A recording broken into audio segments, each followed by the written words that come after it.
So I'm a physicist, and I'm going to talk about science, religion, and the quest to understand the infinite mysteries of our existence. And just some of the pictures you can see on the left there, more science-related, such as the very large array in New Mexico, some galaxies, the cell, quarks, muons, mesons, things we'll talk a little bit about, the wave function of hydrogen, and then of course on the right, the human factor, the little prince. You know, we're on this little tiny planet in the middle of nowhere, in the middle of a no-name galaxy. I mean, we call it the Milky Way, but it's just like any other galaxy.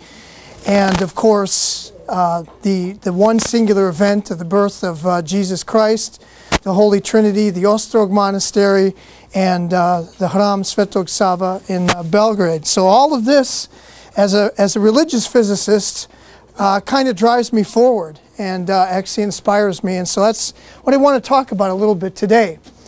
So the first thing is, why did I get interested in this subject? And I've actually been dealing with these issues for over 20 plus years. When I was at Harvard, I remember a lot of these discussions about science and religion, and were they incompatible?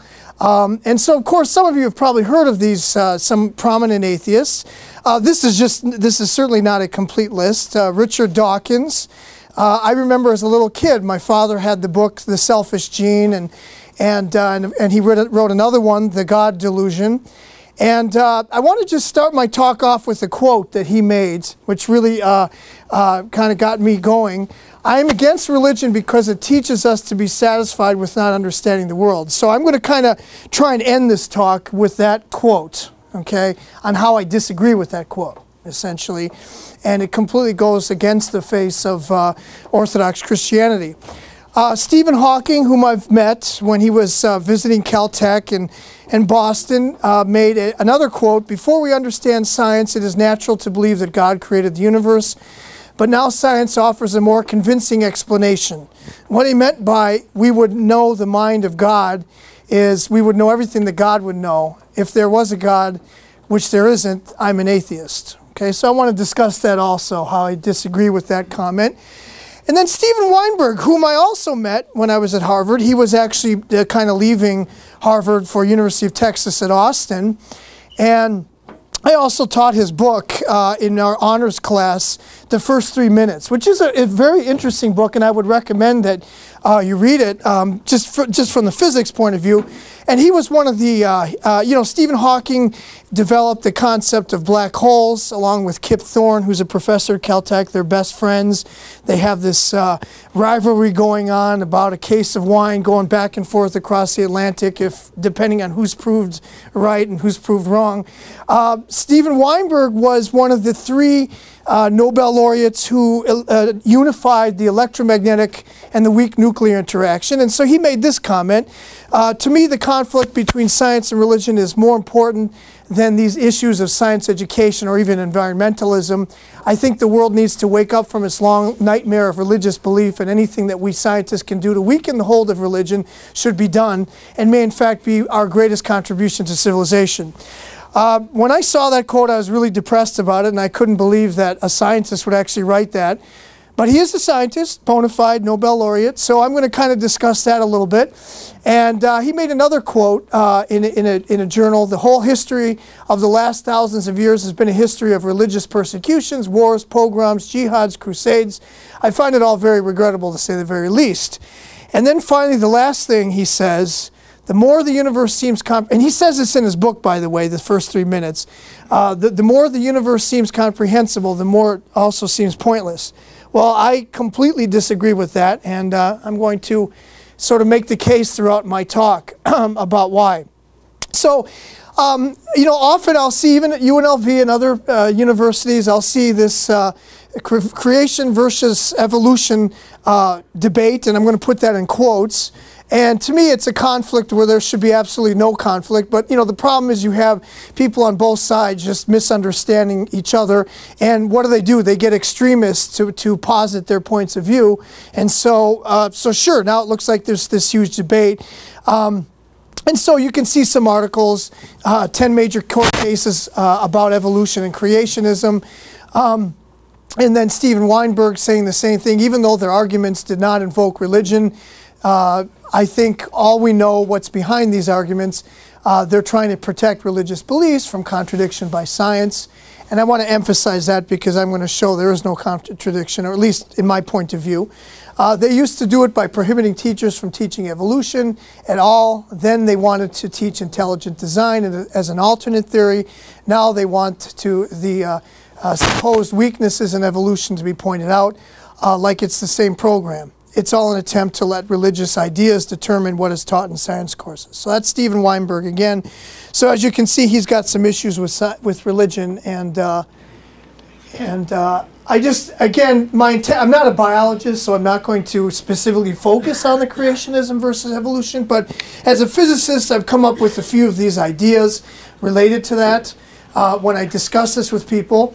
First of all, from Einstein's relativity, God's time is very different from our own time. Of course, we know God lives forever. Our human bodies will not. But even 7 days on the outskirts of a black hole could be 7 billion years in our time. Okay, time slows down when you get into very strong gravitational fields. So, you know, this idea of 7 days, again, that's you know, it's relative. Okay, time is relative. Secondly, who are we to tell God how to create? You know, God is God. We're here because of God. So we have absolutely no right to impart our ideas of creation and how the world might have been created on God. God is going to do what God does because He's the ultimate free spirit. Our planet needed to be prepared for us. Okay, the early primordial Earth did not have oxygen. It was actually very similar to Venus. It was extremely hot. It had a very dense atmosphere, about 93 times the density of our own, and mostly carbon dioxide and sulfuric acid. So it was extremely toxic to life as we know it. So it took time, okay, time on the scale of creatures producing, synthesizing oxygen via photosynthesis. And so God does everything in His time. Elements, for example, we're all made of elements. So elements like iron, calcium, all of these were synthesized in stars, and the heavier elements, typically heavier than iron, were synthesized in supernovae. So that all takes time, okay, if you're going to do it the way we do it in this universe. The atmosphere had to be changed. Soil had to be built up. Has anybody been to Hawaii? Okay, on the Big Island, there's one half of it is all rock. The other part is a little nicer because nature had a chance to do its magic there and build up soil. Without soil, you can't plant crops, you can't have food, and of course humans, from the standpoint of many creatures, are kind of helpless. I mean, we don't make our own proteins, you know, we don't photosynthesize, so we are dependent on other life on this planet to exist. And so this all took time, and of course, in the early part, you've all seen the moon, pictures of the moon, it's all got craters, heavily cratered, and so in the early formation of the solar system, there were a lot of objects going all over the place, creating havoc and destruction, and that wouldn't be very good from a standpoint of intelligent life, because we'd always have to be dodging earthquakes and comets and other sort of destructive forces. So the world had to kind of wait until things settled down. We still do get comets, but not at the level that we did, let's say, 2 billion years ago. Okay, and so there's this famous quote that I remember as a kid from Paul Masson Wines: "We will sell no wine before it's time." So I kind of look at the Earth as you had to wait before intelligent life would be created or evolved, and both, in my opinion. And so so that's a critical thing we need to think about. God created the universe to support life. So from a physics way we would express this, life is an eigenstate of the physical universe. And so I'll talk a little bit more about that. But from a physicist's point of view, we if anything were just a little bit different from the standpoint of the constants in the universe, the speed of light, the Planck's constant, life as we know it would not exist. The universe would be a dud. And so God set the conditions so that life would be supported in this universe. And then evolution as a theory is not a complete theory. No theory in physics is actually complete. If they talk about a theory of everything, everything is really an approximation. If you look at Newtonian mechanics, for example, F equals ma, force and acceleration, when you go into the relativistic regime, it's actually quite different. It doesn't mean that it's completely wrong. It's just that Newtonian mechanics works well in the realm of low speeds, where you're not going near the speed of light. So physics is that way. We're always modifying our theories. It's not that they're completely wrong. It's just that for different conditions, like extreme conditions or whatever, you come up with a different theory. So evolution, only now are we beginning to see, we're literally scratching the surface about the amazing complexity of living systems. And this is some stuff you may have heard of in the news: jumping genes, repressor proteins, the quaternary structure of proteins, messenger RNA, DNA, gene insertion, viruses. All of these are techniques that that actually can change the phenotype, or the genotype of organisms. And so there are many yet to be understood mechanisms associated with alternating the genotype, or basically the DNA of organisms, beyond sheer chance and natural selection. And my final word on this is courses in science should be separated from courses in religion. I'm not saying that we shouldn't have science and religion courses in a joint sense, but if you're going to teach a course on science, then you teach scientific theory. If you're going to teach a course on creationism, that's religion, then teach it as a religious course.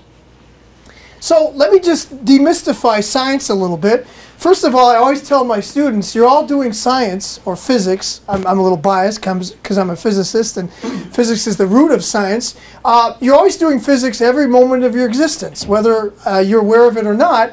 I'm using my sound box to vibrate a band, in a sense, my vocal cord, and that produces sound waves. And those sound waves oscillate out in the room and propagate, and then you're using your auditory detectors, otherwise known as ears, which vibrate as a consequence of the sound waves, and then convert it into electrical energy. So that's all physics. Whether you're driving a car and you understand the concepts of friction, or using your cell phone and understanding the idea of wireless fields, that's all physics. So physics, or science, is really about nature. It's the natural physical world that we interact with our five senses. So science seeks to observe the world around us. It's empirical. It's data-driven. You measure with the five senses: sight, touch, smell, sound, taste, and for the lucky ones, 6, okay? And draw conclusions, make hypotheses, explanations about the principles and phenomena that govern our existence in this physical world.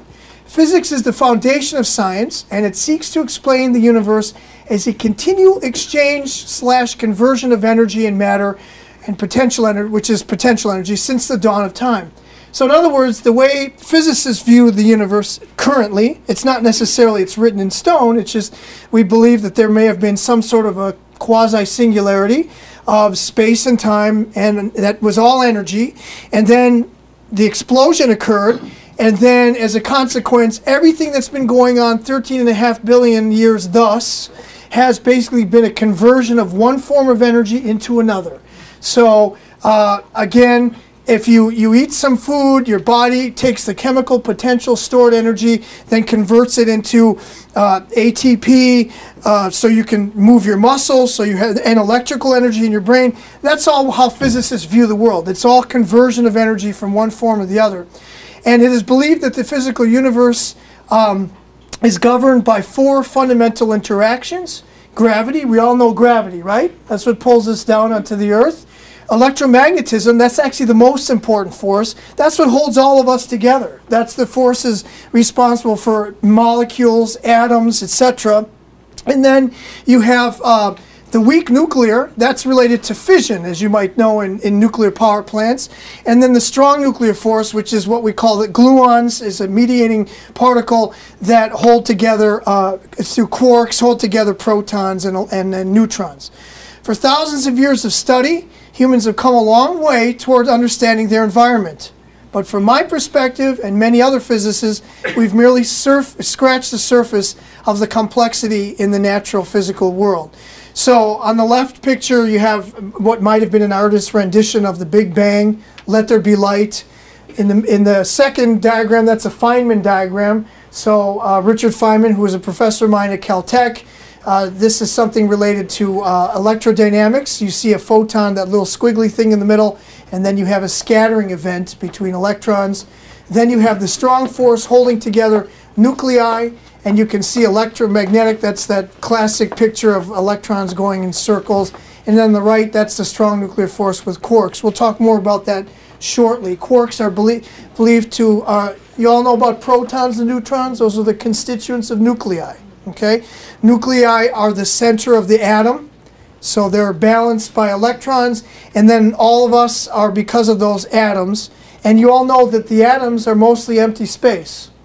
So all of that we see is really mostly an illusion. It's like empty space, essentially. And and again, I'm not a theologian, so I'm not going to pretend to be, but I found this in Wikipedia. What is religion? So please don't. It's a template. It's a template. Okay.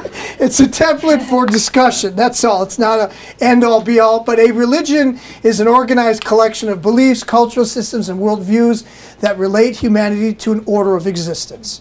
Many religions have narratives, symbols, sacred histories that aim to explain the meaning of life, the origin of life, and the universe, from their beliefs about the cosmos, human nature. People may derive morality, ethics, religious laws, or preferred lifestyle. So from my perspective, religion seeks to explain our reasons for being. That's something that transcends biology.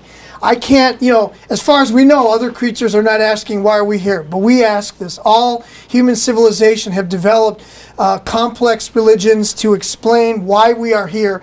So there's that tabula rasa about us, that we come from nothing, or we think we do, and then we're trying to find out why are we here? What is our purpose? And what is this? So, but it establishes a mode of conduct, moral conduct.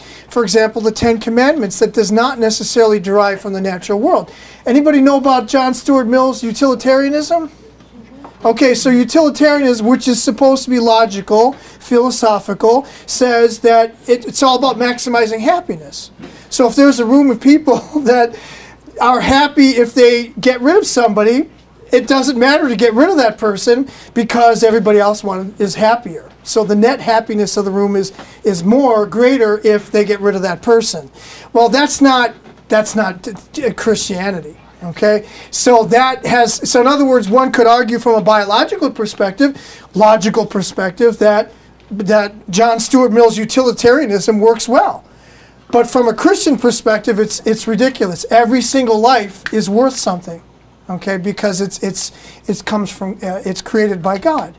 So this idea of love thine enemy, just doesn't make sense from a logical perspective, but it derives from religion, from our Christian faith, and it came directly from the Creator, okay? The Ten Commandments, for example, who exists both inside and outside our world.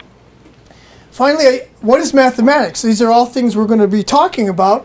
Mathematics is a logical framework that attempts to express reality in terms of variables. For example, x, y, z, and t, that can be manipulated to make predictions and calculations. However, in our universe, which is governed by something called the uncertainty principle, mathematics is actually only an approximation to reality. And that's something that theoretical physicists, and I don't know if there's any here, but they may have, sometimes they disagree with that. They think there is the theory of everything.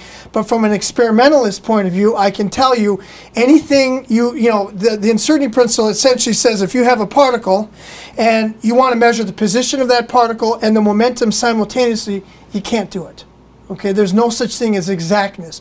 If I ask to machine a piece of metal that is, 1 inch in let's say length, what do you mean by 1 inch? Is it 1.0 inches, which means 1.0 plus or minus 0.1? Is it 1.00 inches? 1.000000?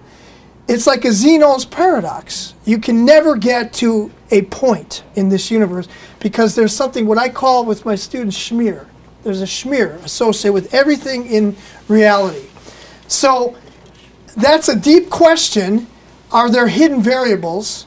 And actually that make exact calculations as we know them impossible. And I tend to actually believe that there are some hidden variables. I'll talk about that, okay? My dad loves to say this statement, and I agree with him. Logic is necessary, but not necessarily sufficient. Do you know what I mean? Okay? Yes, I mean, and as one who does experiments a lot, I can come up with the most logical plan for my experiment, but I cannot plan for serendipity. And you know why? Because there's too many variables.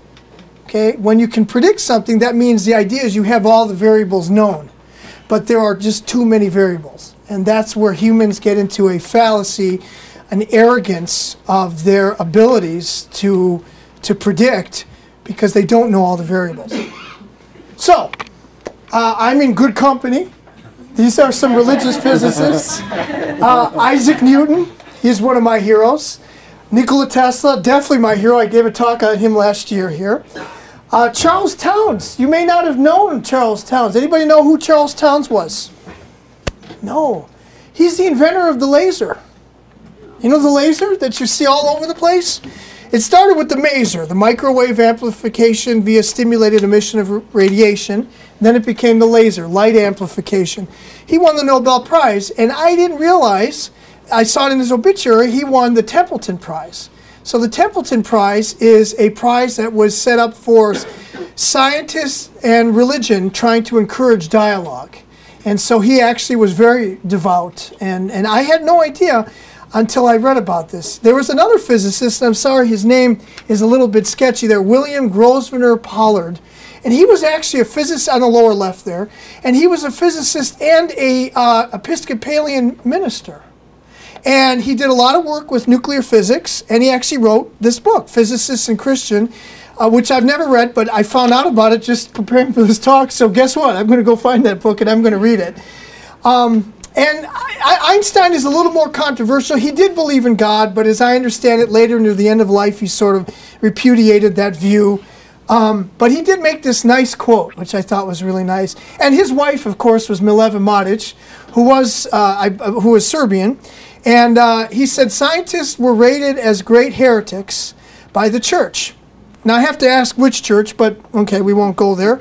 It's certainly not the Orthodox Church, but they were truly religious men because of their faith in the orderliness of the universe. That's a very powerful statement. The orderliness of the universe, the faith in the orderliness of the universe.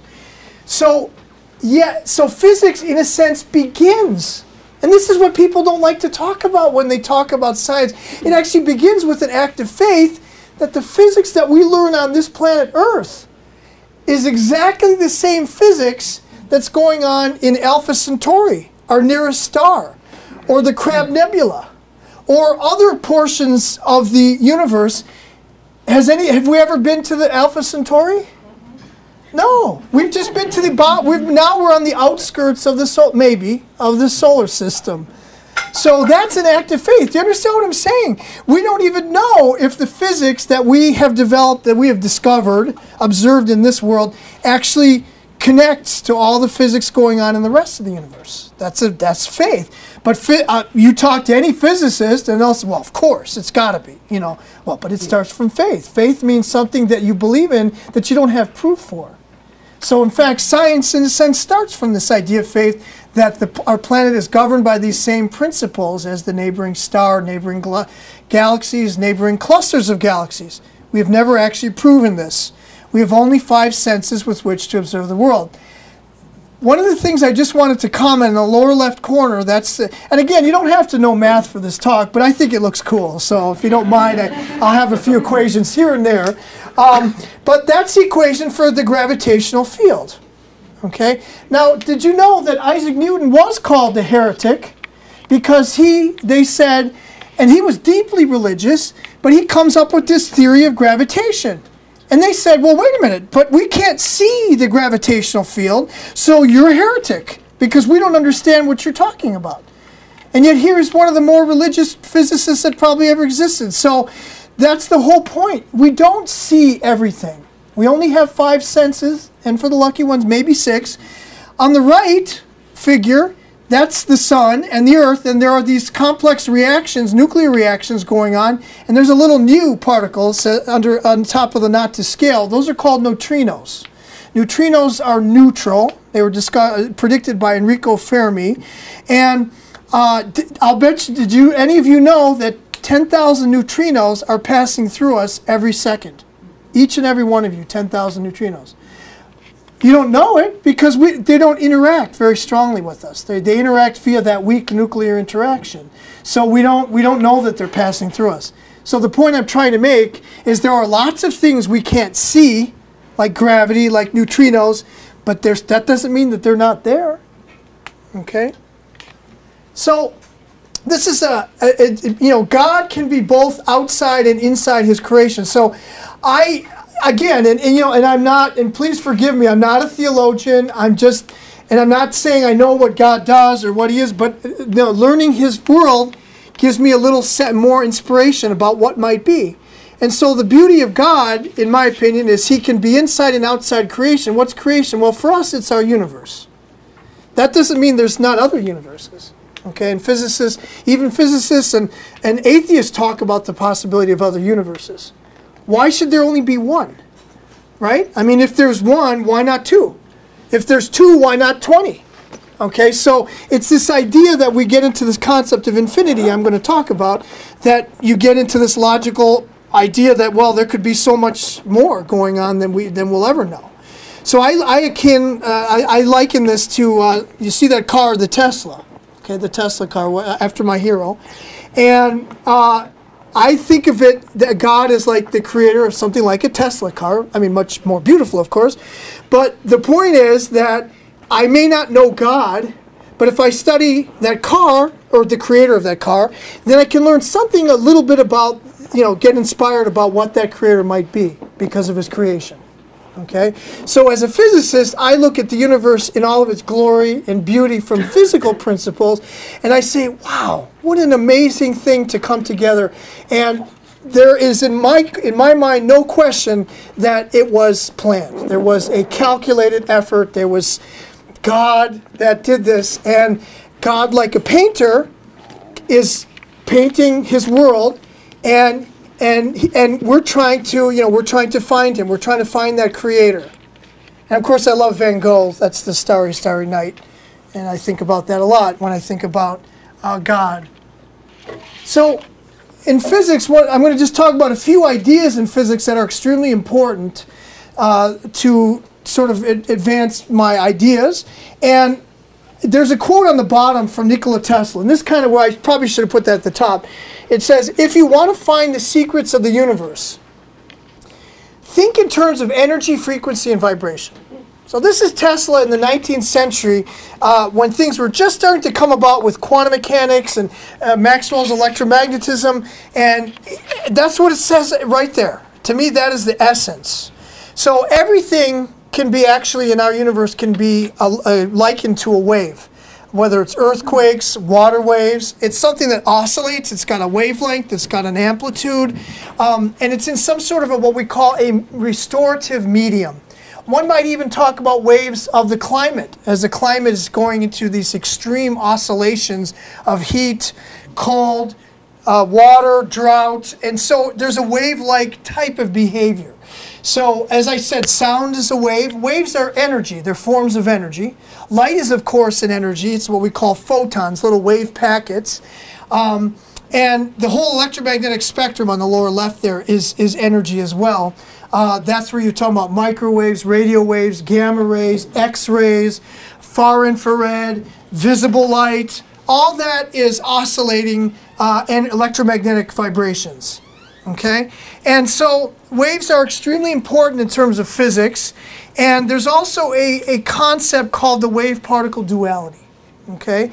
And so even particles like electrons or nuclei have a wave property to them. We call it a de Broglie wavelength.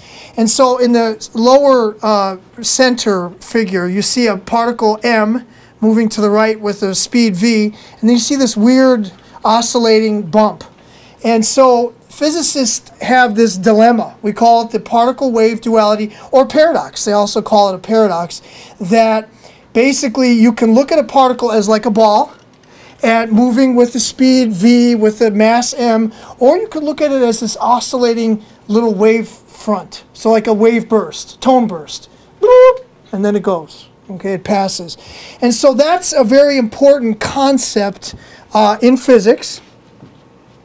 And another thing to talk about is if any one of the fundamental constants associated with our universe were altered by a fraction of a percent, and I think Richard Feynman even said this, the universe would likely be a dud. And what I mean by the dud, like a firecracker that just never really kind of got going. You know, it just foots out. So basically, there's this fine structure constant in the right. It says alpha equals e squared over 2 epsilon naught hc. Those are fundamental constants. E is the charge of the electron. Epsilon naught relates to the permeability constant of free space. H is called Planck's constant, which is the essence of quantum mechanics. And c is the speed of light. And it's roughly 1 over 137. So the point is that if any one of those constants were just slightly changed, we wouldn't have life, we wouldn't have this universe. Now, atheists would argue, well, that just means that in the infinity of possibilities of these different constants, we happen to be the success, and so that's why we're here. Okay, I could see that. But there's also something called Occam's razor.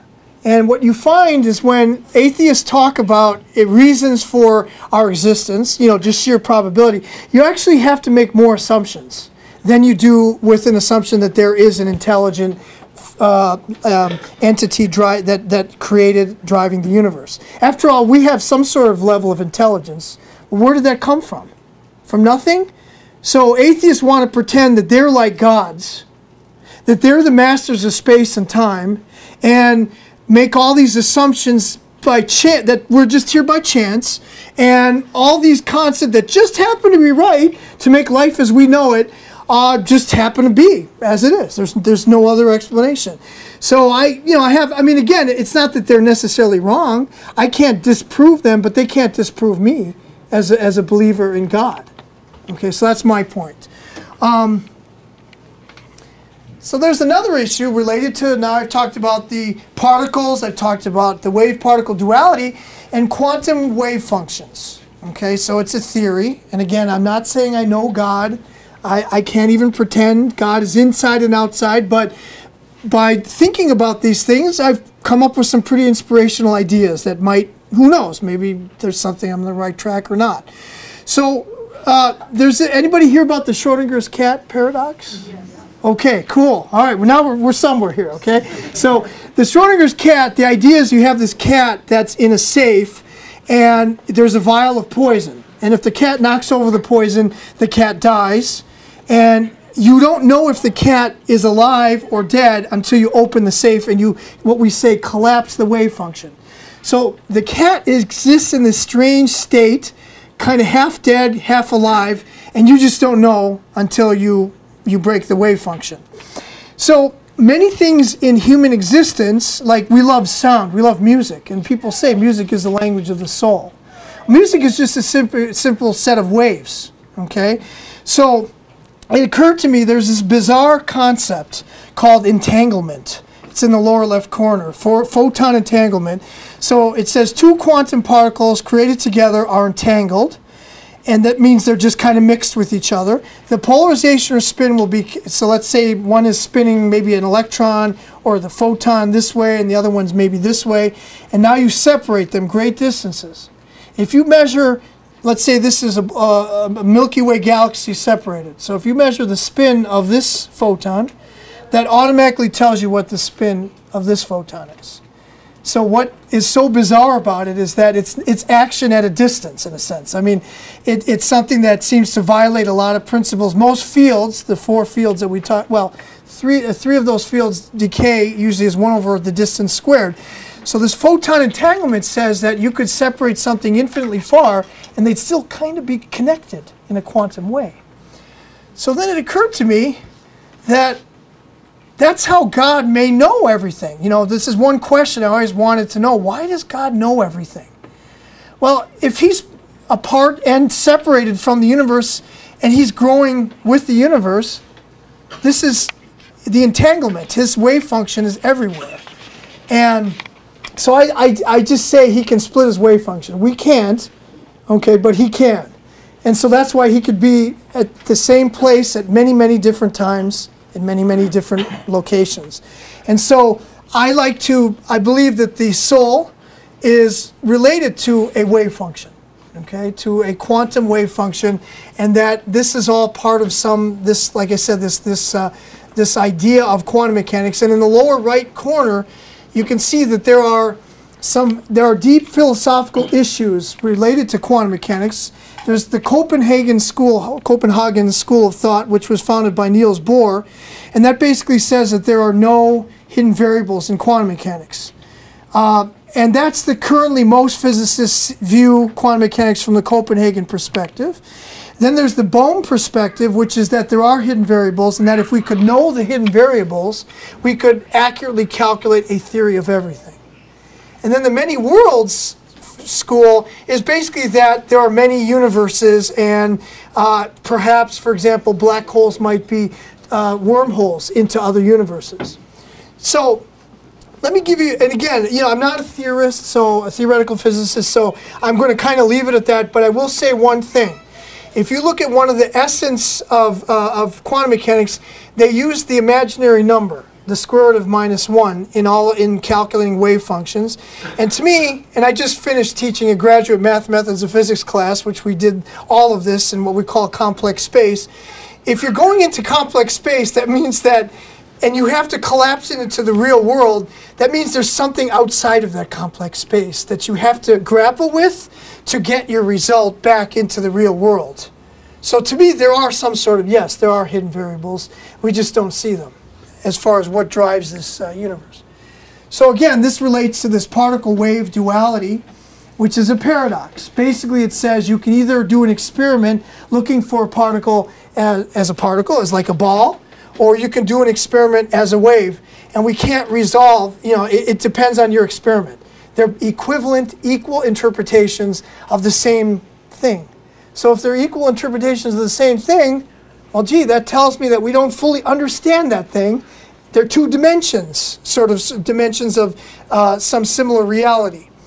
And like I say, you see there a rock. I mean, everything can be looked at as particles in the upper right, where you have something hitting, like light particles hitting a mirror, or waves, where you see the wave fronts, like in a water wave hitting a mirror.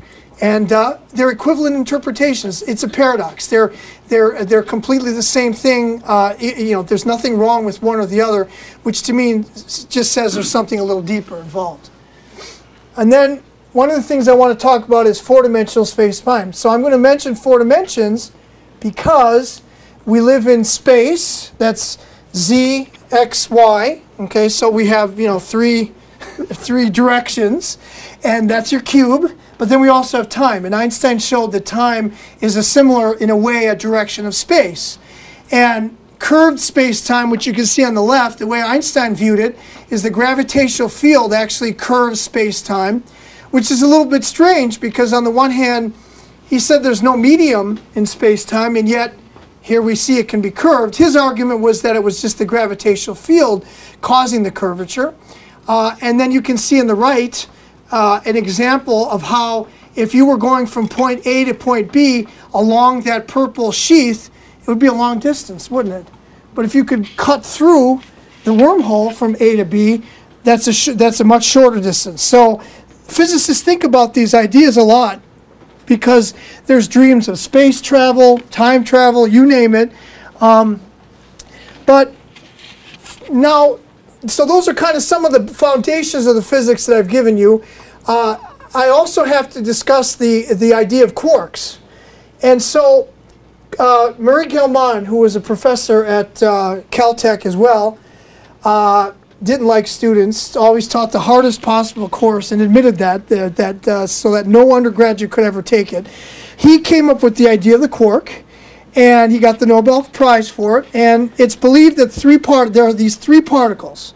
So there's different types of quark. There's charmed quark, top quark, colored bottom quark, top quark, the up, down. So U would represent the up, and D would represent down, and that these three quarks are in this sort of what we call a hadron bag. So they form, let's say, a proton or a neutron.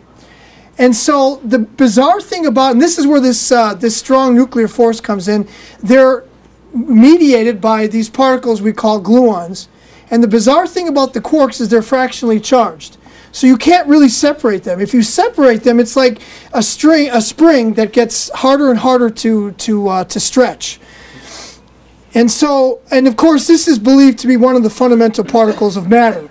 So on the right, you can see the scales. The atom is of the order of an angstrom, that's 10 to the minus 10 meters, or 1 divided by 10 with 10 zeros. The nucleus is a Fermi, so that's 10 to the minus 15 meters. The nucleon is even smaller, and then you have these quarks. And you can see in the lower right picture, there's different ways you can make these particles. The proton on the left, the neutron in the second one, the pions, all these different fundamental particles, okay? You don't have to understand this, by the way. I mean, I like the pictures, okay? But this got me really thinking when I was thinking about wave-particle duality. And there's a statement from the Nicene Creed that really is very powerful. And in one Lord Jesus Christ, the Son of God, the only begotten, begotten of the Father, before all ages, light of light, true God of true God, begotten, not made. Begotten, not made. So he's always been here, just is here, not made, being of one essence with the Father, by whom all things were made. I just love that statement. So this is, again, I'm not saying it's correct, it's just a way of thinking that might give us a little more insight. So the Holy Trinity, which is the bedrock, I would say, of our Christian faith, the Father is outside and inside our four-dimensional space-time universe. The Son is the particle form of God inside our universe, and the Holy Ghost is this spiritual wave that is inside our universe. So a physicist might say, as I said, God can split his wave function. There's God's wave function, plus the Son of God, plus the Holy Spirit, and that's the Holy Trinity. These entities of God are, now listen to this, inseparable and indivisible, just like quarks. It would seem logical, would it not, that the imprint of the Creator on our universe would be found in the particle foundations of our universe. Okay, perhaps, okay? So, the forces between the three, the Holy Spirit, the Holy Ghost, and God the Father, the Holy Ghost, the Jesus Christ, and God the Father, make them nearly inseparable as it is with quarks. And I had this one deacon, we were chatting about this, and he had a really cool way to look at it. He was fascinated by this idea. And he said, so when Jesus resurrected, or actually when he went into Hades, and he's like, can you imagine what force it must have been to pull all those dead souls, those poor souls, out based on this idea that they're sort of inseparable, okay? In other words, to separate them, you have to exert incredible force, and that's maybe what happened. That's so related to this idea, are there only 4 dimensions? Okay, in other words, there's only space and time. And there's this quote from the Bible, then God said, let there be light, and there was light. God saw that the light was good, and God separated the light from the darkness. That's a very important concept, even with physics. So even before physicists were really around, you can see some of the foundations of this idea of the Big Bang were kind of there. And so I want you to think about the universe as blowing up a balloon. And so if you think of blowing up the balloon, there's a deep question that we would like to ask is, what is it being blown up into? If I blow up a balloon in this room, we know there's a room here, right? So if I have this big bang, this big firecracker, boom, kaboom, give all this energy, what is it expanding into? That's a deep question for me. So to me, it would be natural to say we have 4 dimensions, but there's something outside of that 4 dimensions. God's playground, God's infinite of infinity, okay, so to speak. And that's how I see this when I think about God being inside and outside of this world. Okay? So has anybody ever heard of the book Flatland? Okay, it's a very easy read. It's 100 or so pages. It was written by Edwin Abbott, and I believe he was a mathematician, as I recall. And so in this story of Flatland, and it was really a satirical from the 19th century, he goes and he discusses this, there's this, I think he's a square, and he's a teacher in a two-dimensional world. And so, I mean, you can't, well, he did make this up, but the point is, so he has this idea that there's a third dimension. That what if there was a third dimension? And so he gets persecuted for that third dimension idea. He tells some people about it, and it's too, the elites of that world, that two-dimensional world, decide this is too controversial. This is going to get people free. This is going to free them, and they're going to rebel. And so they put him in prison. And while he's in prison, there's this sphere on the lower left there, and this third-dimensional sphere visits him in his, I'm sorry, in his two-dimensional prison. So as you can imagine, the Flatland example they show in the upper left, there's this ball coming down, and here's the two-dimensional slice that this square lives in. And so as the sphere goes in through the two-dimensional world, he sees this circle that expands and then decreases and then disappears.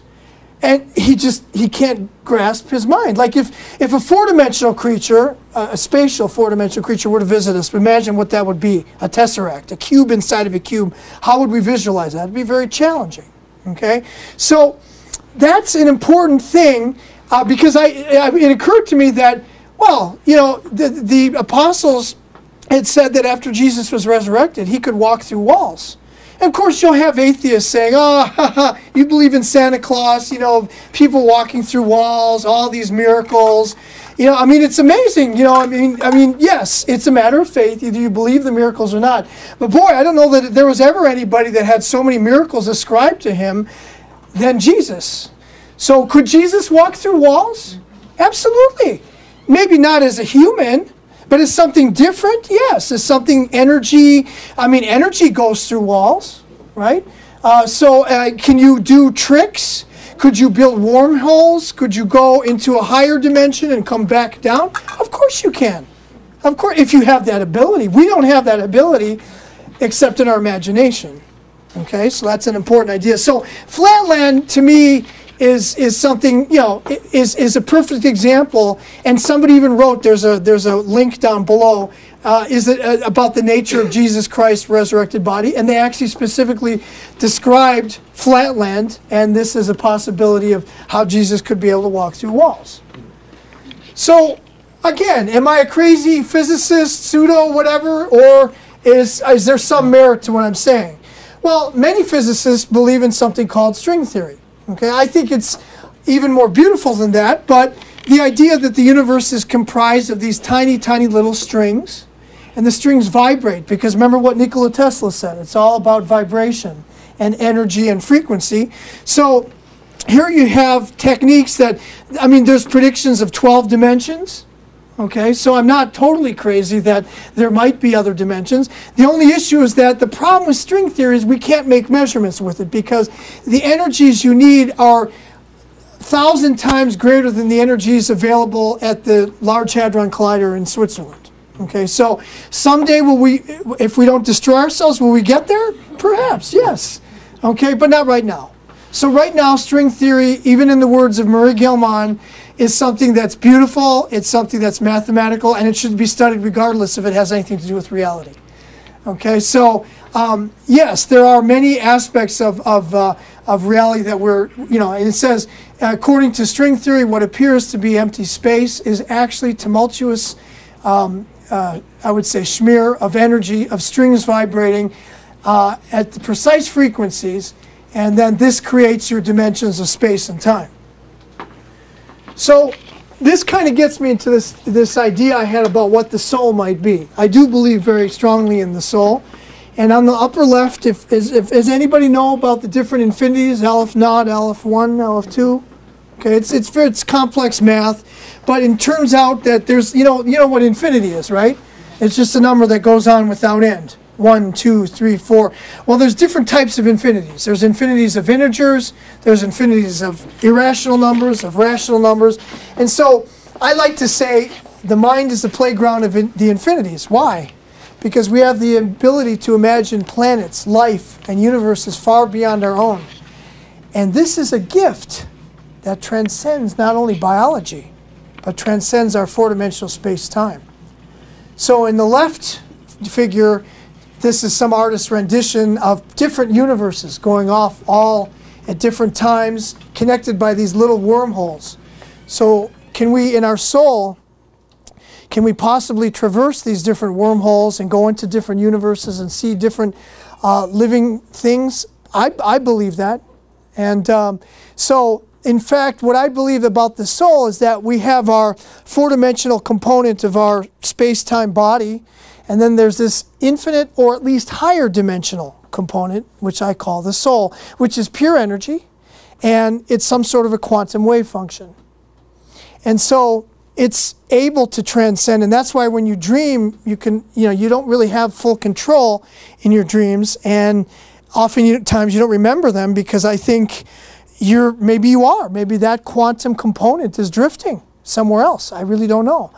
But I definitely believe that that's the part that remains with you, is your soul. And so I had this beautiful vision of fireflies, and we are little pieces of quantum creative energy, and then God, the Father, this infinite light, and we're sort of flying around that infinite light. And that picture in the lower middle there is kind of just summarizes the way I see it as far as that.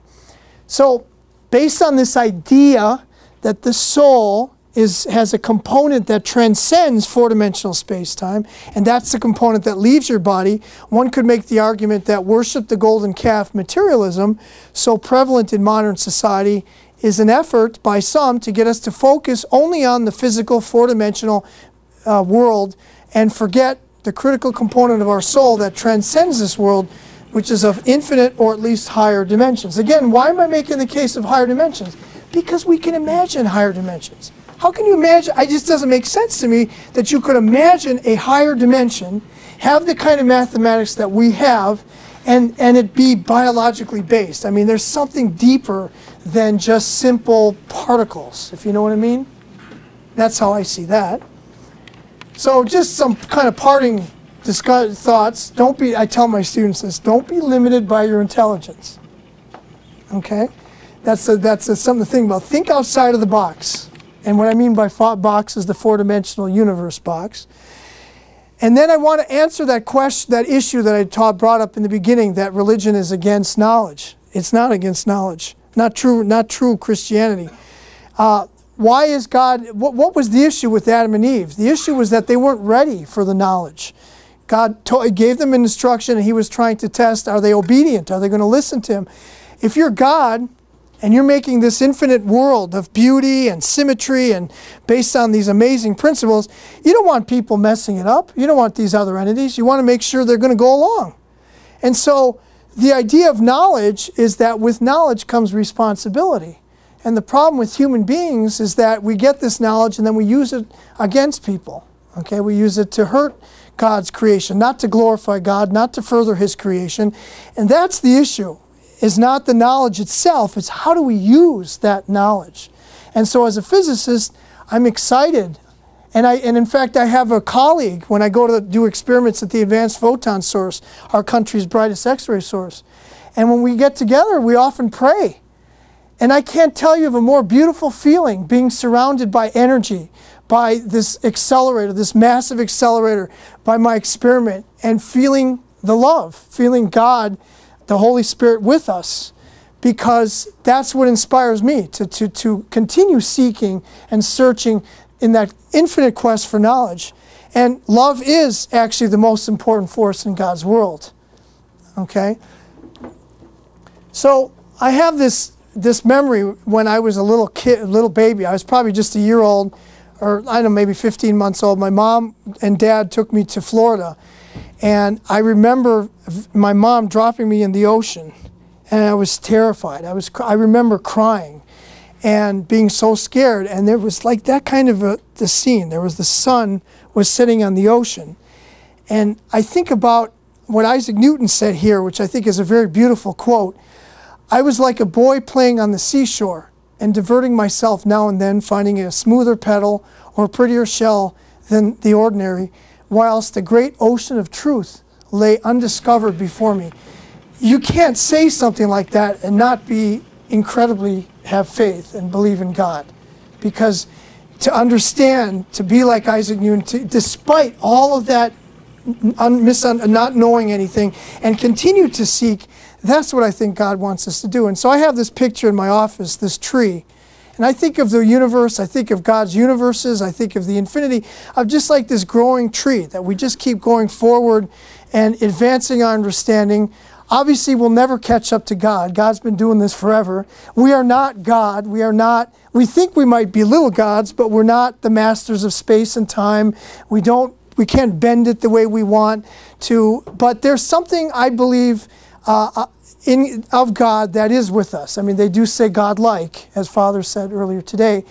And I think part of that God-like quality is an innocence of just loving to explore, just loving to learn. Not for the sake because I want to get a Nobel Prize or because I want to destroy this city, but just to learn, just to be on the seashore and look at those pebbles and be amazed at what God did. So I've been writing on this for some years, and I'm actually hoping someday to write a book on this. You're my first audience I've ever given this kind of a talk to. So I want to thank you for the patience. I mean, I know it's got some work to do, but I'm really excited about this topic. And I'd like to thank Father Blaschko for inviting me to give this, and for all of you parishioners for your extreme interest and attention. And this talk is dedicated to my sister Christina Mira Pravica. And out of the hundreds, if not thousands, of talks and lectures that I've given over the past few decades, this is the one talk she really, really, really wanted to be here for. And you know what? She is. She is. Okay? I know that. So, thank you all.